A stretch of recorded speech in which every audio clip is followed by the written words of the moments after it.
तो आज होने वाली है दो कंट्री यूके वर्सेस यूएसए। तो कौन सी कंट्री हमें मूव करनी चाहिए स्टडी पर्पज से, सेटल पर्पज से, कौन से हमें जल्दी पीआर दे देगी, तो इन सारों के ऊपर डिस्कस करेंगे। मेरे पास 8 से 9 टॉपिक है, तो वीडियो को पूरी देखना एंड तक। सो हे दोस्तों, welcome back to my other blog. तो कैसे आप सब? आई होप सब बड़े होंगे, सब मज़े में होंगे। तो जैसा कि आपको पता है, मैं हूँ इंग्लैंड के अंदर और मेरे को हो चुके हैं ऑलमोस्ट 5 मंथ्स कंप्लीट। जैसा कि आपको पता है, मैं यहाँ के इन्फॉर्मेशन जो भी बच्चे आने वाले इनटेक 2025 में या फिर और भी कंट्री जो मूव होने वाले उनके रिगार्डिंग यहाँ पे मैं इन्फॉर्मेशन देता रहता हूँ आप लोगों को। पूरा एकदम ट्रूथफुली, पूरा एकदम सच्चाई यहाँ की मैं जो हकीकत है वो बताता रहता हूँ आपको। और अभी तक आपने मेरे से पहले वाला ब्लॉग नहीं देखा है जिसमें मैंने आपको यहाँ के एक्सपेंस बताए हैं, यहाँ पे कितने पाउंड्स लेके आए, यहाँ पे आपको जॉब्स कैसे मिलेगी, कैसे फाइंड आउट करें, क्या क्या डॉक्यूमेंट्स बनवा के लेके आए यहाँ पे कि आपको जॉब्स में कोई दिक्कत ना हो।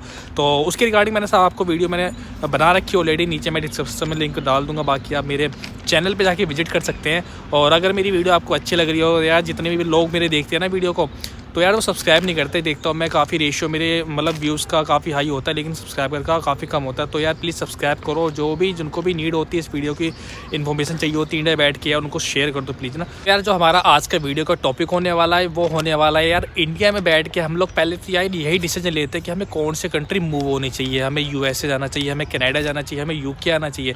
तो आज हम इसी टॉपिक के ऊपर बात करेंगे। तो आज मैं लेके आया हूँ यूके वर्सेस यूएसए की कौन सी कंट्री आपके लिए बेस्ट होगी, कौन सी यहाँ पे अपॉर्चुनिटी ज़्यादा है, यूएसए में कौन सी अपॉर्चुनिटी ज़्यादा है, यहाँ पे क्या अपॉर्चुनिटी नहीं है, वहाँ पे क्या नहीं है, मतलब इसके बारे में डिस्कस करेंगे।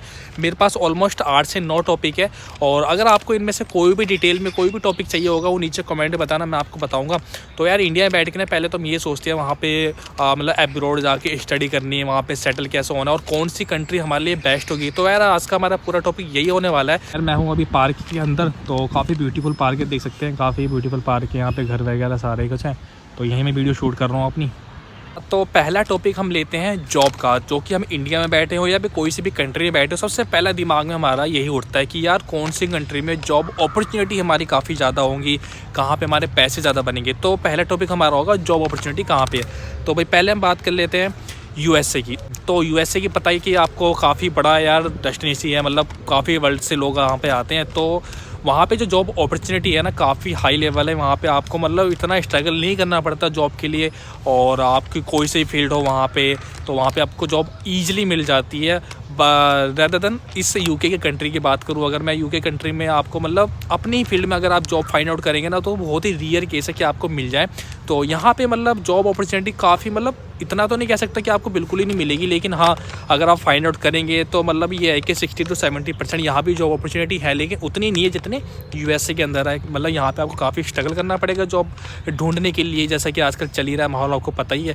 लेकिन यूएसए के अंदर सीन पूरा अलग है, वहाँ पे आपको जॉब ईजिली मिल जाएगी और पे रेट भी वहाँ पे काफ़ी हाई है। तो जैसा कि आपको पता है, तो यहाँ पे हमारा यूएसए नंबर 1 पे जाता है जॉब अपॉर्चुनिटी के मामले में। वहाँ पे आप इजीली तरीके से जॉब आप ढूंढ सकते हैं और काम भी कर सकते हैं। दूसरा टॉपिक हमारा रहने वाला है वीज़ा के ऊपर। तो किस कंट्री का वीज़ा सबसे इजीली तरीके से लग सकता है, तो उसके बारे में दूसरा टॉपिक कवर करेंगे। तो मैं बात करता हूँ यूके का। जैसा कि आपको पता है कि यूके का वीज़ा आजकल ईजिली तरीके से मिल जा रहा है। अगर आप स्टडी पर्पज़ से आए यहाँ पे, मतलब काफ़ी मतलब बेसिक सा इंटरव्यू होता है, फिर उसके बाद खास इंटरव्यू होता है और फिर सीधे आपको डायरेक्ट यहाँ की मतलब आपके वीज़ा आ जाता है घर पे। तो नॉर्मल सा तरीका है जो कि यूके मतलब बहुत ही ईजी तरीके से वीज़ा दे रहा है आजकल, जैसा कि आपको पता है अदर कंट्री के मुकाबले। अब बात करते हैं यूएसए की, और अब बात करते हैं यूएसए की। तो यूएसए का वीज़ा लेना तो यार मतलब एक ऐसा है ना कि मतलब कुछ आपने कुछ बड़ा अचीव कर लिया हो, तो बहुत ही मुश्किल है, काफ़ी टफ है यूएसए का वीज़ा लेना comparison to other country like UK की बात कर रहा हूँ ना। तो यूके में आपको ईजिली वीज़ा मिल जाता है, लेकिन अगर आप यूएसए की बात करें तो भाई उसमें आप इंटरव्यू बहुत हार्ड होता है, बहुत हाई लेवल इंटरव्यू होता है और काफ़ी सारे प्रोसेस होती है, उसको आप मतलब क्रॉस करना पड़ता है। फिर दूसरी बात ये कि काफ़ी ज़्यादा उसमें पैसे लगते हैं, पैसे भी काफ़ी ज़्यादा लगते हैं। फिर वीज़ा चांस काफ़ी बहुत ही मतलब 50 से 60% चांस है कि आपका वीज़ा लग जाए। और यूके में तो आपका ये है कि 99% आपका वीज़ा लगना ही लगना है, लेकिन यूएसए में ऐसा बिल्कुल सीन नहीं है। यूएसए का वीज़ा लगना मतलब बहुत ही डिफिकल्ट है आज के टाइम में, क्योंकि वहाँ पे इंटरव्यू काफ़ी हाई लेवल होता है, बहुत सारी प्रोसेस ऐसी होती है कि मतलब बहुत क्लियर करना पड़ता है। और फिर सबसे बड़ी बात तो भाई पैसों की, और वीज़ा रेशियो भी काफ़ी मतलब डाउन है यूएसए का, यानी कि 50 से 60% ही है कंपेरिजन टू यूके का वीज़ा रेशियो जो है वो आपको पता ही है 99% वीज़ा रेशियो है यूके का। तो इसमें हमारा जो है यूके ऊपर होता है और यूएसए नीचे है। बाकी आप कंपैरिजन कर सकते हैं कि मतलब यार कौन सा बेस्ट कंट्री है और क्यों वीज़ा नहीं दे रही है ना। हम बात कर लेते हैं तीसरे टॉपिक के ऊपर। जब हम इंडिया में बैठे होते तो सोचते हैं अगर हम कोई भी कंट्री में जाएंगे तो वहाँ की कम्युनिटी कैसे होंगी, वहाँ के लोग कैसे होंगे, वहाँ का खाना कैसा होगा, वहाँ पे हम रह भी पाएंगे, वहाँ का वेदर कैसा होगा। तो तीसरा टॉपिक हमारा यही रहने वाला है। तो यार कम्युनिटी के बारे में तो अगर हम बात करें कि यूएसए में क्या है कि डिफरेंट कंट्री के वहाँ पे लोग हैं, लेकिन इतने नहीं हैं जितने कि यूके के अंदर। यूके में अगर बात करें कि मतलब जो अफ्रीकन लोग हैं, अफ्रीकन लोग काफ़ी मात्रा में हैं यहाँ पे, और एशियन काफ़ी मात्रा में है, चाइना के लोग काफ़ी मात्रा में, मतलब यूरोप के काफ़ी लोग यहाँ पे हैं। तो मतलब काफ़ी ज़्यादा आपको इंग्लैंड ना, मेरे को तो लगता है कि जो इंग्लैंड के खुद के लोग हैं ना, बहुत ही ना के बराबर मिलेंगे, और अदर कंट्री के काफ़ी ज़्यादा मिलेंगे यहाँ पे कंपेरिजन टू यूएसए में ऐसा सीन यूएसए में है, लेकिन थोड़े बहुत है क्योंकि उन्होंने बहुत ज़्यादा कंट्रोल किया हुआ है अदर कंट्रियों को आने के लिए ना। तो मतलब इस चीज़ में मैं तो यूएसए को ठीक मानता हूँ कि वहाँ पे बहुत ही कम मतलब और कंट्री के लोग आते हैं, क्योंकि वहाँ की गवर्नमेंट काफ़ी स्ट्रिक्ट है कंपेरिजन टू यूके की। यहाँ पे आप देखेंगे ना तो काफ़ी मतलब काफ़ी डिफरेंट कल्चर के लोग यहाँ पे आते हैं, मतलब अलग अलग कंट्री के लोग आते हैं। तो आपको हर एक टाइप के लोग देखने को मिलेंगे यहाँ पे, और भी काफ़ी ज़्यादा मात्रा में मिलेंगे, काफ़ी ज़्यादा उनका रेशियो काफ़ी बड़ा होगा। लाइक एशियन की बात कर ले, अफ्रीकन की बात कर ले, या फिर कोई भी कम्युनिटी की बात कर ले। और यहाँ पे ये है कि फ़ूड आपको ईजिली तरीके से मिल जाता है कंपेरिजन टू यूएसए में क्या है कि एक तो बहुत ही बड़ा वहाँ पर प्लेस काफ़ी बड़ा है, तो आपको मतलब फ़ूड के लिए आपको काफ़ी दूर जाना पड़ता है। लेकिन यूके में ऐसा नहीं है। यूके में आपको हर मतलब 10 कदम के आपको शॉप मिल जाएगा, रेस्टोरेंट मिल जाएंगे, फूड्स वगैरह आपको ईजिली मिल जाएगा यहाँ पे कंपेरिजन टू यूएसए की। तो इस मामले में यार मैं तो ये मानता हूँ कि यूएसए काफ़ी ठीक है, मतलब कम्युनिटी के मामले में, क्योंकि वहाँ पे लोग एक तो कम है, ऊपर से डिफरेंट कल्चर के लोग कम है, तो काफ़ी बेनिफिट देता है कंट्री को ये भी ना। तो देखो भाई यूएसए इस मामले में आगे, और यूके थोड़ा सा समझ जाओ बाकी ना। और तो टॉपिक के ऊपर बात करें कि अगर आप यहाँ पे आते हैं या फिर यूएसए में यूके में अपनी फैमिली के साथ आते हैं, फैमिली को बुलाना चाहते हैं, खुद रहना चाहते हैं, तो सबसे मेन जो चीज़ होती है वो होती है आपकी हेल्थ। तो मैं फोर्थ टॉपिक में हेल्थ के ऊपर कवर करूँगा। अगर मैं यूके की बात करूँ तो यहाँ पे हेल्थ आपकी बिल्कुल फ्री है। आप यहाँ पे किसी भी अस्पताल में जाओ गवर्नमेंट में तो आपको पूरा फ्री में इलाज होता है मेडिसिन से अलग। तो यहाँ पे मेडिकल सिस्टम पूरा फ्री है कंपेरिजन टू यूएसए। अब यूएसए की बात करूँ तो अगर यूएसए में अगर आप एक एम्बुलेंस ही बुलाते हो ना तो उसको भी यार पे करना पड़ता है, और वहाँ पे कोई मेडिकल सिस्टम कोई फ्री नहीं है, और सबके पे करना पड़ता है, वो भी हाई मतलब काफ़ी ज़्यादा मात्रा में। और लेकिन यूके में ऐसा नहीं है। यूके में आप मतलब यहाँ पे आपका मेडिकल सिस्टम पूरा का पूरा फ्री है। हाँ, मैं ये एक बात ज़रूर कहूँगा कि यहाँ पे यूके में थोड़ा सा डिले हो जाता है। मान के चलो आपको पहले अपॉइंटमेंट लेनी पड़ती है, उसके बाद आपका जाके नंबर आता है, ये थोड़ा सा मिस पॉइंट है यूके का। लेकिन यहाँ पे मेडिकल सिस्टम पूरा का पूरा फ्री है और कंपेरिजन टू यूएसए। तो यूएसए थोड़ा सा हेल्थ के मामले में थोड़ा सा डाउन मैं करता हूँ उसको, और यूके को थोड़ा सा अप करता हूँ। तो आप बाकी कंपैरिजन कर लेना कहाँ पे आपको हेल्थ सिस्टम ज़्यादा बेटर लग रहा है। बात कर लेते हैं फिफ्थ टॉपिक के ऊपर। तो फिफ्थ टॉपिक होने वाला हमारा एजुकेशन, जो सबसे मेन इंपॉर्टेंट रोल प्ले करती है हमारे स्टूडेंट के लिए। तो बंदा पहले यार इंडिया बैठ के या फिर कोई सी भी कंट्री बैठ के ये सोचता है यार हमारे लिए कौन सी कंट्री बेस्ट होगी पढ़ाई के पर्पज़ से। अगर पढ़ाई के पर्पज़ से आ रहे हो तो बात कर लेते हैं यूएसए की। तो अगर आपके पास मोटा बहुत सारा पैसा है तो आप यूएसए में आके पढ़ाई कर सकते हैं। यूएसए में पढ़ाई करने का एक बेनिफिट ये है कि आपको यहाँ पे प्लेसमेंट, जिस कॉलेज में आप कोई से भी कॉलेज में आप एडमिशन लोगे ना तो वो खुद का कॉलेज वहाँ पे आपको वो देता है, प्लेसमेंट देता है, वहाँ पे आपको खुद नौकरी जॉब प्रोवाइड करवाती है। लेकिन यूके में ऐसा नहीं है। यूके में आपको जो भी कॉलेज में आप एडमिशन लेते हैं वो आपको प्लेसमेंट नहीं देती है, बहुत ही रेयर जो कॉलेज हैं वो देती हैं। लेकिन हाँ, यूके में ये सीन है कि यहाँ की जो स्टडी है वो वर्ल्ड वाइड है। लेकिन यार यूएसए की भी कम थोड़ी है, यूएसए में भी काफ़ी सारे ऐसे कॉलेजेस हैं जो कि वर्ल्ड वाइड है, मतलब और हर जगह उनकी वैल्यू है, ऐसी कोई बात नहीं। लेकिन हाँ, अगर मैं फ़ीस की बात करूँ तो फ़ीस यार यूएसए में बहुत ज़्यादा, मान के चलो अगर मास्टर्स आप करने जा रहे हो वहाँ पे यूएसए में 2 साल का मास्टर्स होता है। यूके में आप 1 साल में मास्टर्स आप कंप्लीट कर लेते हैं। यूके में अगर आप 1 साल के मास्टर्स की फ़ीस 12 से 13 लाख रुपए है, वहीं पे यूएसए में आपकी 2 साल की मास्टर्स की फ़ीस मतलब 2 साल की होती है, 1 साल की मास्टर्स की फ़ीस लगा लो कि 20 से 25 लाख रुपए के समथिंग अराउंड आ जाती है 1 साल की। तो यार काफ़ी कॉस्टली पड़ जाता है। तो इस वजह से अगर आपको मतलब ज़्यादा मोटा पैसा है और आपको पूरा प्लेसमेंट चाहिए, अपना फ्यूचर पूरा से 100% सिक्योर करना है, तो आपके लिए यूएसए बेटर है कंपेरिजन टू यूके। बात कर लेता हूँ मैं 6th पॉइंट की। अब जब बंदा ना इंडिया रहता है, कोई सी कंट्री रहता है ना, तो ये सोचता है कि यार मैं साल में कितनी बार आ सकता हूँ या मैं कितने साल में आ सकता हूँ अपने इंडिया में घर घूमने के लिए ना, अगर वहाँ में सेटल हो गया। तो यार 6वां पॉइंट यही है कि आपकी फ़्लाइट डिस्टेंस कितनी होगी। मतलब अगर मैं बात कर लूँ यूएसए की, तो यूएसए में लग जाता है करीबन 18-19 घंटे लग जाते हैं फ़्लाइट के अंदर। वहीं यूके की बात करें तो यार मात्र 8 घंटे में आप इंडिया से यूके आ सकते हैं। तो काफ़ी मतलब प्लस पॉइंट मानता हूँ यूके का मैं। तो यार अब बात कर लेते हैं 7th पॉइंट के ऊपर। तो यार हमारा एजुकेशन हो गई, जॉब्स हो गई और हेल्थ हो गया। अब बात आती है बंदा क्या सोचता है यार, घर यहाँ पे हम रहेंगे तो हमारा खुद का घर हो पाएगा नहीं हो पाएगा। तो मैं पहले बात कर लेता हूँ यूएसए में तो घर के प्राइसेस है ना और वहाँ के जो टैक्सेस है काफ़ी ज़्यादा हाई है कंपेरिजन टू यूके। अब यूके मान के चलो मेरा ये पीछे आप घर देख रहे हैं, छोटा सा ही घर है, आपको वीडियो में पूरा दिख रहा होगा। लेकिन अगर मैं इसी घर की कॉस्ट की बात करूँ ना, अगर आप ये घर लेना चाहते हैं यूके के अंदर, तो ये मात्र यहाँ के, मैं इंडिया के हिसाब से बता रहा हूँ, तो 1 से 1.5 करोड़ का घर आपको ईजिली मिल जाएगा यहाँ पे। लेकिन अगर मैं यूएसए की बात करूँ, आपको यही घर 15 से 20 करोड़ 25 करोड़ 30 करोड़ तक का मिलेगा भाई यूएसए के अंदर। तो काफ़ी ज़्यादा कॉस्टली प्राइस पड़ जाता है यूएसए में घरों के, और मतलब प्रॉपर्टी के काफ़ी ज़्यादा रेट हाई है वहाँ पे ना।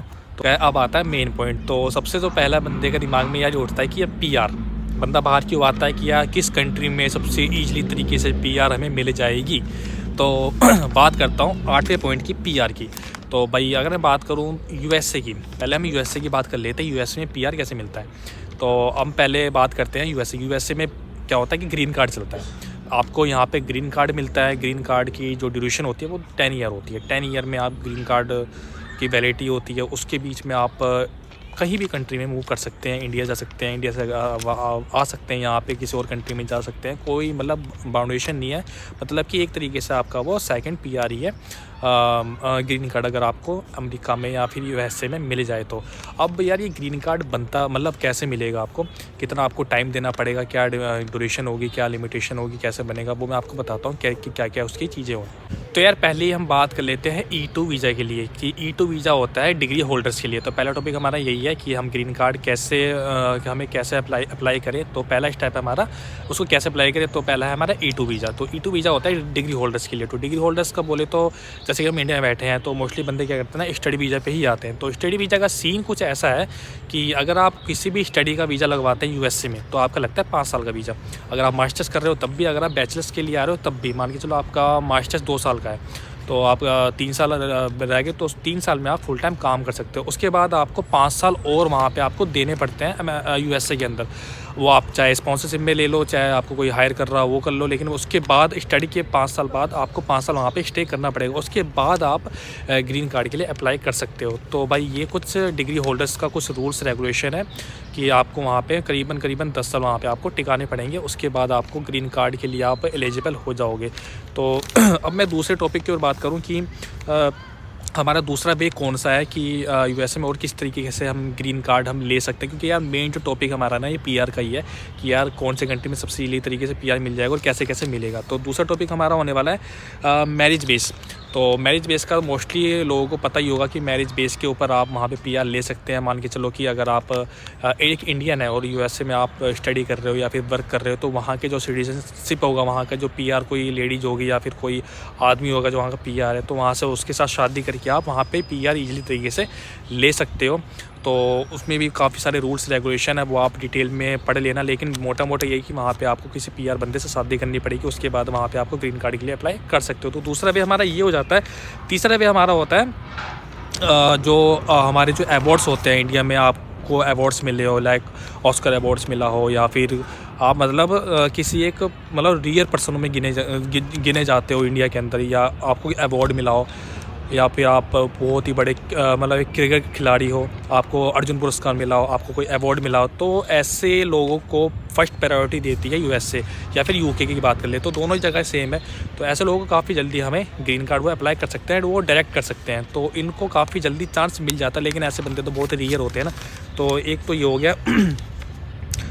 अब मैं बात कर लूँ चौथे की, जो हमारा फोर्थ स्टेप होता है। मतलब फोर्थ स्टेप में आप क्या मतलब कौन सा वे है, हमारा चौथा वे होता है अगर आप एक डॉक्टर हैं, अगर आप एक वकील हैं, हायर लेवल की बात मैं कर रहा हूँ, अगर आपने नेशनल लेवल पे काम किया अपने कंट्री में, अगर आप बहुत ही हाई लेवल की, बहुत ही अच्छी एजुकेशन कर रखी है और आप डॉक्टर हैं अपने इंडिया में काफ़ी हाई लेवल की, आप वकील हैं, आप इंजीनियर हैं, तो उसको फर्स्ट प्रायोरिटी देती है यूएसए गवर्नमेंट और यूके की भी गवर्नमेंट। तो इन लोगों को काफ़ी जल्दी ग्रीन कार्ड मिल जाता है विदिन 3 मंथ्स के अंदर।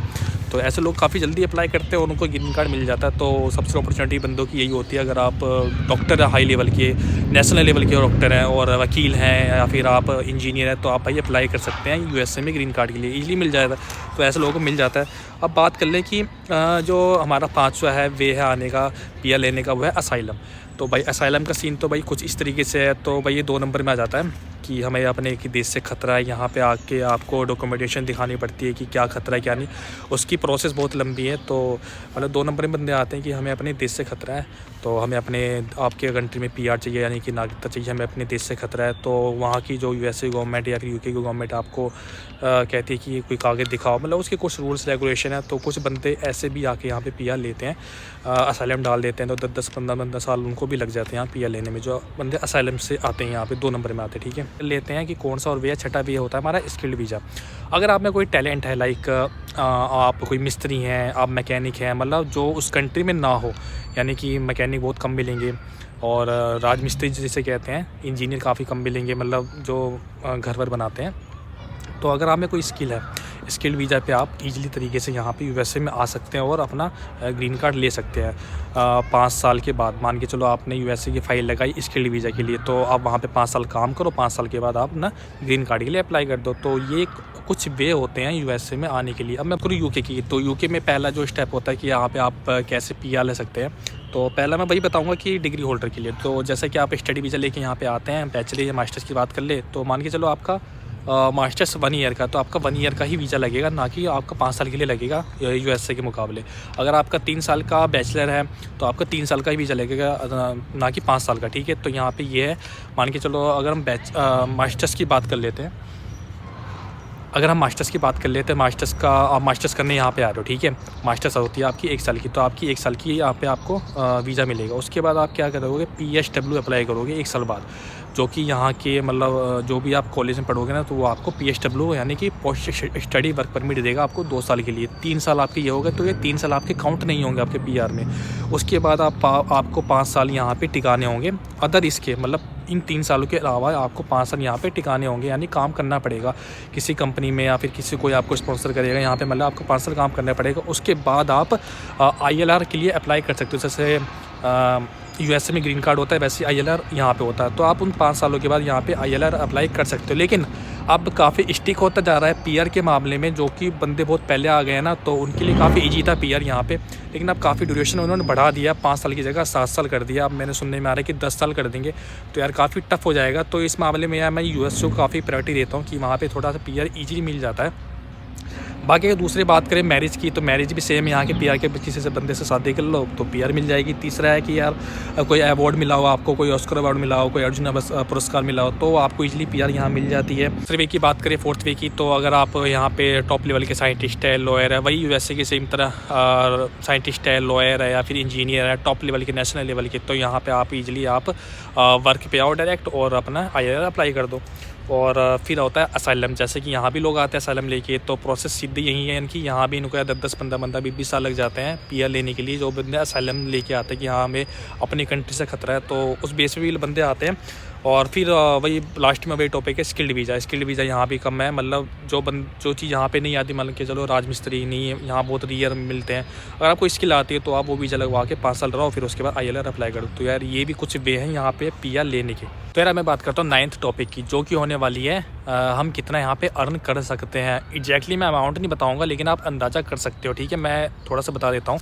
तो यार अगर आप स्टूडेंट हो, ठीक है, स्टूडेंट में आपको फुल टाइम तो अलाउ नहीं होगा, चाहे यूएसए की बात कर लो चाहे यूके की बात कर लो। अगर आप यूएसए में हैं तो वहाँ भी आपको वीक के 20 आवर ही अलाउ है लीगली काम करने के, ठीक है। तो वहाँ के जो वेजेस रेट है वो है यूएसए में $7.25 US डॉलर, जो कि कहते हैं ना, तो 1 घंटे का वहाँ पे आपको $7.25 मिलेगा। वो आप इंडियन रुपीज़ में कन्वर्ट कर लेना। तो 1 घंटे कुछ वेजेस रेट वहाँ पे ये चल रहे हैं, और आप वीक के 20 आवर काम कर सकते हो जब तक आप स्टूडेंट हो, ठीक है।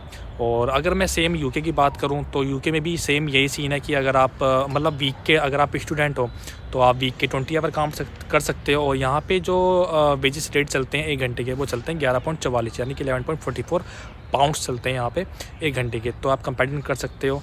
और जब आप फुल टाइम में आ जाओगे यूएसए के अंदर चाहे यूके के अंदर, तो आप फिर फुल टाइम कर सकते हो, उसमें कोई दिक्कत वाली बात नहीं है। लेकिन जो जॉब मिलेगी वहाँ पे ईजी तरीके से वो आपको यूएसए में मिल जाएगी, काफ़ी ईजी वे होता है कंपेयर टू यूके। तो आप खुद डिसीजन ले लो कौन से में ज़्यादा पैसा बन रहा है, कौन से में नहीं, और कहाँ में ज़्यादा कमा सकता हूँ, ठीक है। अब बात कर लेते हैं 10वें टॉपिक के ऊपर, जो कि हमारा लास्ट टॉपिक होने वाला है। तो ये जो टॉपिक होने वाला है ये होने वाला है क्राइम रेट के ऊपर। तो यार जब आप बैठे हो वहाँ पे सोचते हो ना यार कहाँ पे क्राइम रेट ज़्यादा है, कहाँ पे कम है, कहाँ पे हम सेफ़ रह सकते हैं। तो मैं बात करता हूँ यूएसए की। यूएसए में क्राइम रेट भाई ज़्यादा है, हाई है। मान के चलो कि 70 to 75% वहाँ पे क्राइम रेट होते हैं।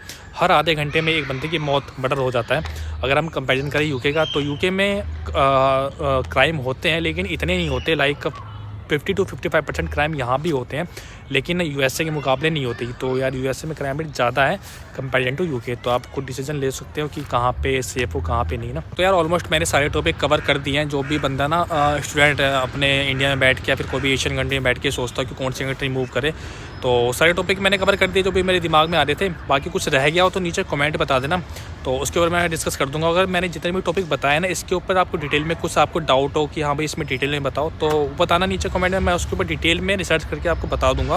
और बाकी तो कुछ नहीं रह गया। हाँ वेदर का रह गया, सॉरी लास्ट में वेदर बता दूं तो वेदर ऑलमोस्ट यूके का यूएसए का सेम ही है। आप दोनों जगह अपना मतलब इंडियन वाली फील ले सकते हो।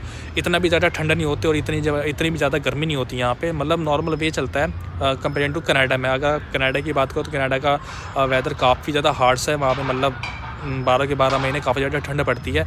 तो यार मतलब यहाँ पे तो ऐसा सही नहीं है। यूके यूएसए में आप इजीली तरीके से रह सकते हो। ठंड भी यहाँ पे नॉर्मली है और गर्मी भी नॉर्मली है।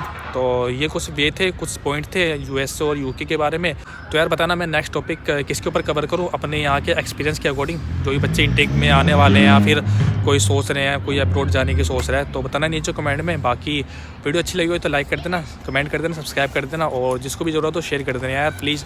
और जितने बंदे देखते हैं सब्सक्राइब भी किया करो, ठीक है। बाकी मैं मिलता हूँ इससे भी अच्छी नई इन्फॉर्मेशन के साथ, नई वीडियो के साथ। जब तक के लिए जय हिंद, वंदे मातरम, बाय बाय।